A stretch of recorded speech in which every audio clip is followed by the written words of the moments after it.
Welcome to The Debrief, where we talk with the Washington Examiner's top journalists about the headlines they're covering this week and where the story's going next. I'm Sarah Westwood, and I'm here today with commentary editor Conn Carroll.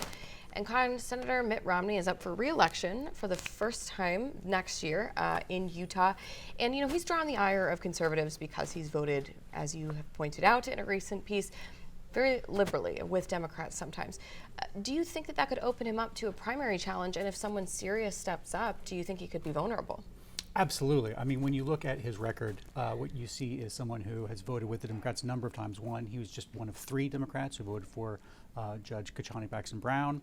He also voted with the Democrats on gun control, a big no-no in the Republican Party. And he also voted for Biden's big infrastructure bill. And also to legalize same-sex marriage. So these are all hot-button issues especially among Republican primary voters. And so among Republicans, he is vulnerable. Now, if you look at his approval ratings, he is barely above water, 50 to 46, but that approval is all coming from Democrats. About 60% of Democrats in the state of Utah approve of his rating, while only about 40% of Republicans do. So he is vulnerable in that Republican primary space, which of course he would have to go through. Now, this past weekend, there was a Lincoln Day dinner in St. George, which is down in the southern part of the state, and former Congressman Jason Chaffetz spoke. And a reporter from the Desert News asked him if he would be open to running. Not that if he was open to running, and he didn't rule it out. He said he's happy where he is. You know, he left Washington D.C. for a reason, but that you know, he does feel like if he has a calling and if something came up, that he would be open to running. So he is just one possibility. There's also a strong candidate in the Attorney General, Sean Reyes. He has a very conservative record, and those are 2 big names that absolutely could take on Mitt Romney in a Republican primary.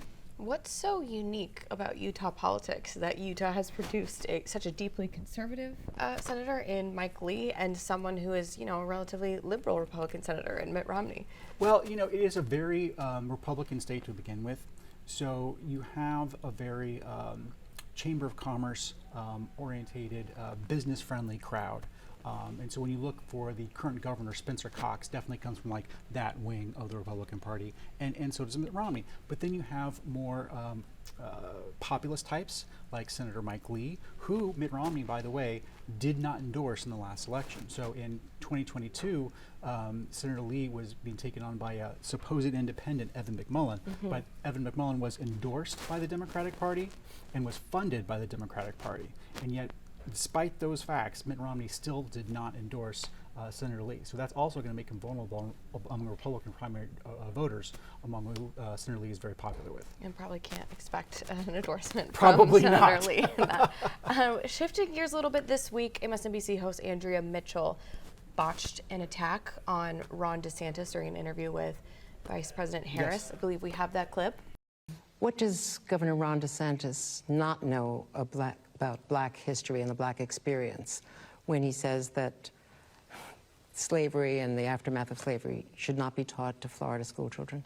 So why did she say this? This is sort of a common way that DeSantis's education policies have been portrayed, and why is it wrong?